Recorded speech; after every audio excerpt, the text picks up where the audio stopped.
nosotros pagamos, siendo que sus viaductos subterráneos tienen 100 años de existencia, de manera que ya están teóricamente hiperpagados y amortizados. Pero siempre es un problema de la autoridad del tren de esas ciudades o de los metros buscar aumentar los pasajes, porque siempre están en negativo.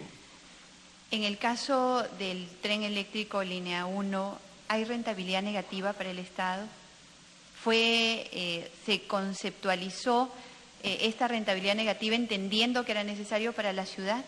Yo soy amigo del libre comercio y de la inversión, pero no soy un liberal. Es decir, no creo que ciertas obras, hospitales o el metro de Lima, tengan que ser medidos por su rentabilidad económica. Hay una rentabilidad social que es la que respalda la inversión que corre el Estado. Esta rentabilidad social se mide con el SNIP, ¿verdad? ¿Perdón? Se mide con el SNIP, o se medía antes, cuando existía, con el Sistema Nacional de Inversión Pública. Sí, fue medido sin existir el SNIP cuando se hizo el cálculo del tiempo que transcurre desde Villa El Salvador hasta la Plaza Unión. Yo tuve el gusto de ir con mi buen amigo Alfonso Barrante Lingán en automóvil siguiendo los microbuses, siguiendo a pasajeros teóricos desde Villa El Salvador y hasta la Plaza Unión, y vimos cómo lamentablemente eran 2 horas 40 minutos en ese tiempo, que había mucho menos vehículos que ahora. De manera que eso multiplicado por el número de pasajeros, las horas hombre ahorradas en transporte, es una inmensa rentabilidad social. Le hago esta pregunta, señor García, porque usted acaba de mencionar que la rentabilidad económica deja de ser importante frente a la rentabilidad social, que significan proyectos de este tipo.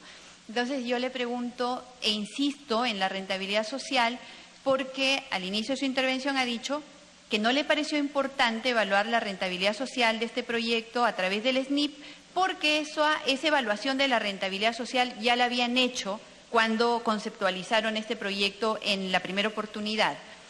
¿La rentabilidad social no cambia con el tiempo? ¿No consideró usted, en su visión de estadista, que la respeto mucho, que era necesario, ya que se estaba soslayando la rentabilidad económica por la rentabilidad social, entonces medirla con un instrumento técnico que le garantice que la inversión que el Estado iba a hacer en este proyecto estaba justificada? Con sus mismas palabras, transcurridos 20 años, el número de pobladores de Villa María del Triunfo, San Juan de Miraflores, Villa El Salvador y hasta Pachacamac se había por lo menos quintuplicado. Por consiguiente, el número de personas que tenía que trasladarse, y mucho más considerando San Juan del Lurigancho, que en los años 80 tenía muy poca población, volvían mucho más rentable la ejecución de un tren. O sea, el tiempo y el aumento de la población le daban la razón a haber iniciado esa obra en los años 80. Y con una rentabilidad social, su pregunta, con una rentabilidad social estimada entonces. Pero estimada y comprobable, es decir, como que respiramos aire. Yo no, en este momento no me pregunto si es rentable o no respirar, respiramos.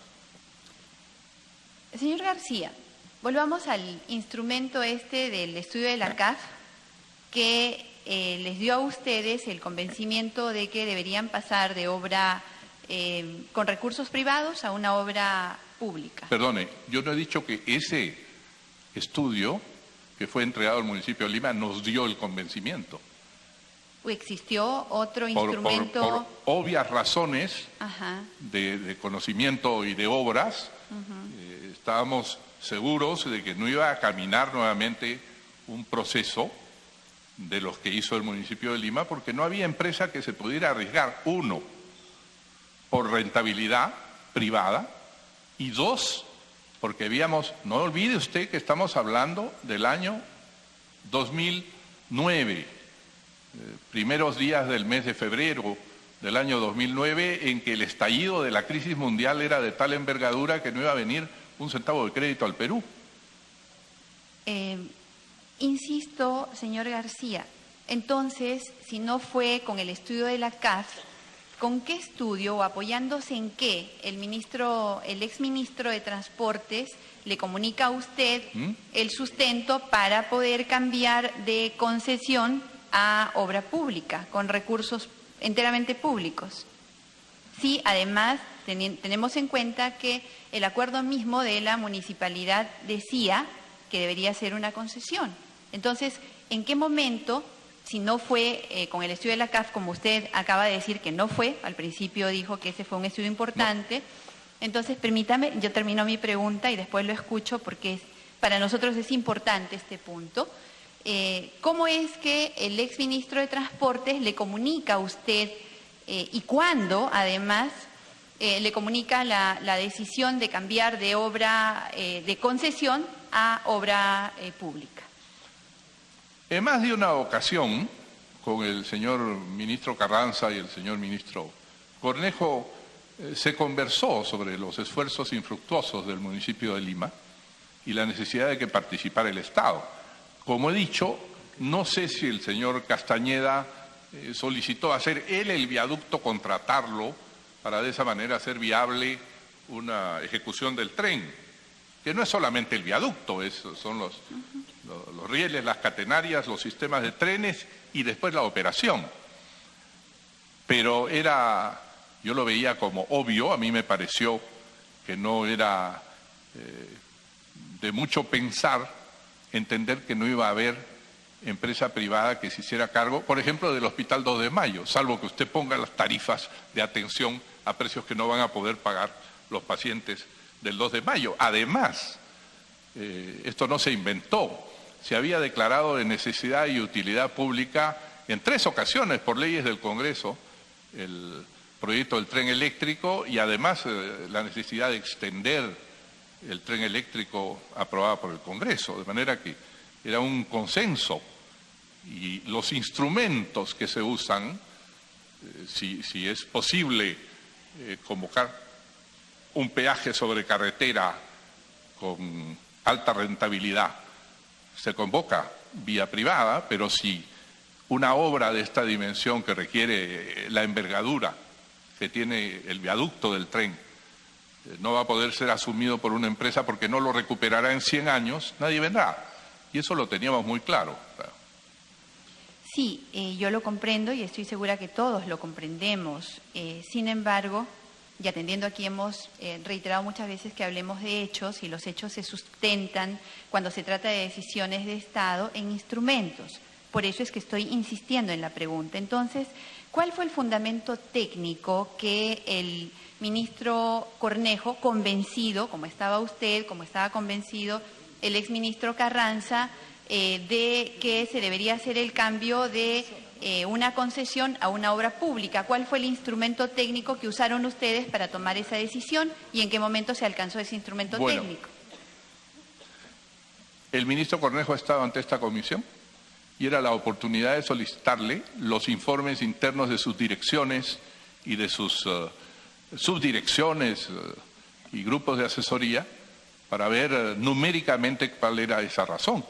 Pero presentado el proyecto en esos términos y traído a la firma en esos términos nos pareció completamente sustentable. Señor García, nosotros hemos analizado el expediente que ha dado origen al decreto de urgencia 032 y si insisto en esto, discúlpeme usted, es porque no hemos encontrado un sustento técnico que respalde esa decisión.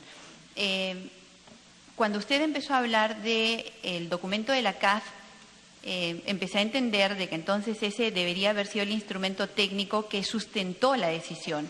Sin embargo, usted mismo ha dicho en esta misma oportunidad de que no fue el documento de la CAF.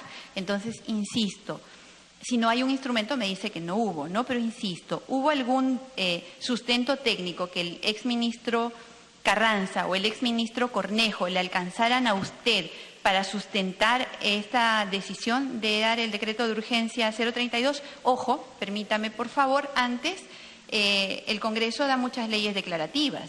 De hecho, se ha hecho en casi todos los proyectos que nosotros ahora investigamos. Entonces, eso es algo que se repite como un molde en todos los proyectos, ¿no?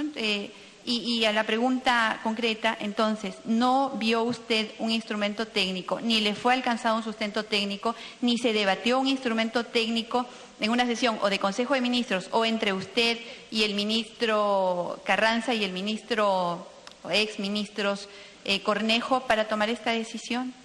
Yo tengo mucho respeto por los ministros, especialmente por ministros como Luis Carranza, en su versación económica y su capacidad de análisis, y en el ministro Cornejo como ejecutor, de manera que cuando se trae un decreto de urgencia o una decisión, hago confianza a los ministros. El presidente de la República dirige la política general del Estado. Cuando se plantea la ejecución de un hospital, el presidente de la República no ve si debe ser de 4 pisos o de 8 pisos, como antes se decía, o qué tipo de distribución debe tener internamente, por grande que sea el hospital, de manera que simplemente cuando se plantea ante la imposibilidad del municipio un decreto de urgencia así y se trae a la firma con las visaciones de los 2 ministerios, que eran muchas, entonces hago confianza en los 2 ministros y creo que cumplieron adecuadamente. Congresista Mauricio Mulder. Presidenta, cuando usted habla de sustento técnico, tendría que definir exactamente a qué se refiere, porque con la palabra técnica se pueden poner muchas cosas. ¿Qué se necesita? ¿Un instrumento que diga de qué tamaño van a ser las ruedas de los trenes, el ancho de los rieles? ¿A eso se refiere con sustento técnico? ¿O se refiere a que haya una justificación de carácter financiero o de carácter de ingeniería civil? En realidad, Presidenta, lo que se tiene que hacer es tomar en cuenta que cuando la Municipalidad de Lima y Proinversión pidieron hacer una obra con inversión privada como concesión, se declaró desierta. Congresista... No he terminado, Presidenta, estaba esperando que usted terminara de conversar con el congresista Castro. Yo le estoy escuchando, congresista Mulder, no se preocupe, correcto. puede continuar. Entonces, perfectamente. Yo quería señalarle que cuando Proinversión en 3 y hasta en 4 oportunidades convocó bajo el precepto de una obra privada al concurso público para que se hiciera esta obra, se declaró desierta. Y entonces eso sí es un elemento importante, usted lo puede llamar técnico, para tomar la decisión de que se haga como obra pública, evidentemente. Entonces, no es que necesariamente se necesite un informe técnico para que se justifique eso. Entonces, yo simplemente hago la aclaración porque usted está preguntando como si fuese un requisito absolutamente sustantivo, cuando los sustentos técnicos son los que amparaban la ejecución de la obra, pero la forma en la que se estaba haciendo era evidentemente una decisión que se tomó. Señora Presidenta, si me permite, un minuto, por favor. Un minuto, congresista del Castillo. En este caso, podríamos establecer un paralelo con el gasoducto del sur. Como usted ha escuchado, se concesionó en octubre del año 2008. Al sobrevenir la crisis económica internacional, el tren eléctrico por su lado y el gasoducto del sur se cayeron como proyectos. Y en el caso del gasoducto ya tenía un concesionario, que era el consorcio Junto. Pero imposible para ellos cerrar un financiamiento internacional. Por eso es que en el tema del conjunto, ambos proyectos cambiaron de modelo. Uno se vendió años después, pero el otro, que había la decisión de sacarlo adelante, se decidió hacerlo por obra pública, porque no había otro camino. O sea, o lo concesionas o es obra pública. Si la concesión se cae, porque no funcionó, por efectos del primero, probablemente por precios, y después la última oportunidad, lo recuerdo, fue el tema de la crisis económica internacional, se tuvo que ir al otro sistema. Gracias a Dios que así fue la decisión. Si no, hasta ahora estaríamos con el tren sin terminar. Entonces, en buena hora. Y lo importante, que hoy día 500.000 de personas diariamente están transitando por el tren eléctrico desde Villa El Salvador al centro de Lima y de San Juan del Lurigancho. Gracias a Dios que existe ese sistema, si no estaríamos mucho más colapsados de lo que ahora podemos estar. Gracias, congresista del Castillo. Congresista Aramayo. Gracias, Presidenta. Yo quería comentar algo. Entiendo que algunos de los colegas congresistas no han estado presentes la fecha en la que se presentara ante esta comisión el exministro Cornejo. Él manifestó, entre algunas de las cosas, cuando se le refiriera por qué cambia de modalidad de una obra privada a una concesión, que se debía preguntar y que su proyecto lo impulsó en la medida que debía ser una obra pública en principio. Y cuando varía, que él refiere que se debía formular las preguntas en otro estadio. Yo no pretendo interpretar a la presidenta de la comisión. Estoy poniendo en contexto lo que dijo ante esta el ministro de Transportes en aquella fecha. Gracias, presidenta. Gracias, congresista Aramayo. Para todos, ¿no? La pregunta es pertinente en tanto son proyectos de distinta naturaleza económica. Uno es un proyecto autosostenible y el otro es un proyecto en el cual el Estado lo sostiene. Entonces, cuando hay un cambio de naturaleza económica tan importante en la conceptualización de un proyecto, lo natural es que haya un sustento técnico-económico que apoye la decisión que se va a tomar, más allá de la experiencia previa que se haya tenido con respecto a la imposibilidad de que se haya concretado una concesión. Preguntaba por ese instrumento, me queda claro que no se debatió de esa forma. El exministro Cornejo, cuando declaró esta comisión, dijo que él desconocía la razón por la cual se había cambiado de concesión a obra pública. Los decretos de urgencia, en general, señor García, usted tiene una amplia experiencia como presidente de la República, ha sido presidente constitucional 2 veces. ¿Tienen siempre un desarrollo que apoye la decisión que se va las decisiones que se van a implementar a través de un decreto de urgencia? En general, le hago la pregunta. Naturalmente, tienen que ser, primero, a propuesta y con fundamentación del ministro del sector. En segundo lugar, con el beneplácito y el estudio del Ministerio de Economía y Finanzas, que debe estudiar cada uno de sus temas y visarlos. Y en tercer lugar, del Ministerio de Justicia, que debe analizar la constitucionalidad del decreto de urgencia. Y luego, como establece la Constitución, el decreto obligatoriamente es remitido al Congreso, que a través de la Comisión de Análisis de los Decretos de Urgencia puede proponer al Congreso derogarlo, declararlo inconstitucional o modificarlo.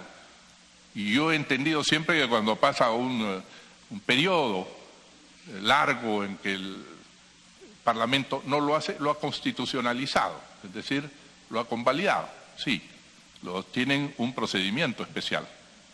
Correcto. Voy a cerrar este tema, sin embargo, quiero, a menos que usted quiera añadir algo más, porque la relevancia de este punto es que se aprobó una concesión con recursos privados y luego se publicó un decreto de urgencia, del que tanto se ha hablado, el 032, que establece la ejecución de una obra con recursos públicos. Al haber una discordancia importante, estoy segura que coincide en eso conmigo, entre lo que se aprobó hacer la concesión con recursos privados y la publicación del decreto de urgencia 032 con recursos públicos, se siguió el procedimiento que normalmente se seguía para cuando se aprueba un decreto de urgencia. Tiene que haberse seguido ese procedimiento dentro del Ministerio de Economía, que es el más interesado y el que tiene que firmar.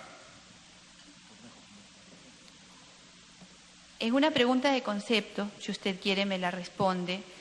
¿Considera usted que hay vicios cuando se ha seguido este procedimiento? Tú apruebas una concesión con recursos privados, pero publicas un decreto de urgencia que determina una obra con recursos públicos. ¿Habría un vicio allí? No, no creo que haya un vicio, o puede haber un error al transcribir el acuerdo del municipio que hablaba el municipio de haber intentado hacer una concesión, pero teníamos muy claro que no se trataba de una concesión privada porque iba a ser imposible. Y por eso es que se aceptó o se pidió hacer el proyecto.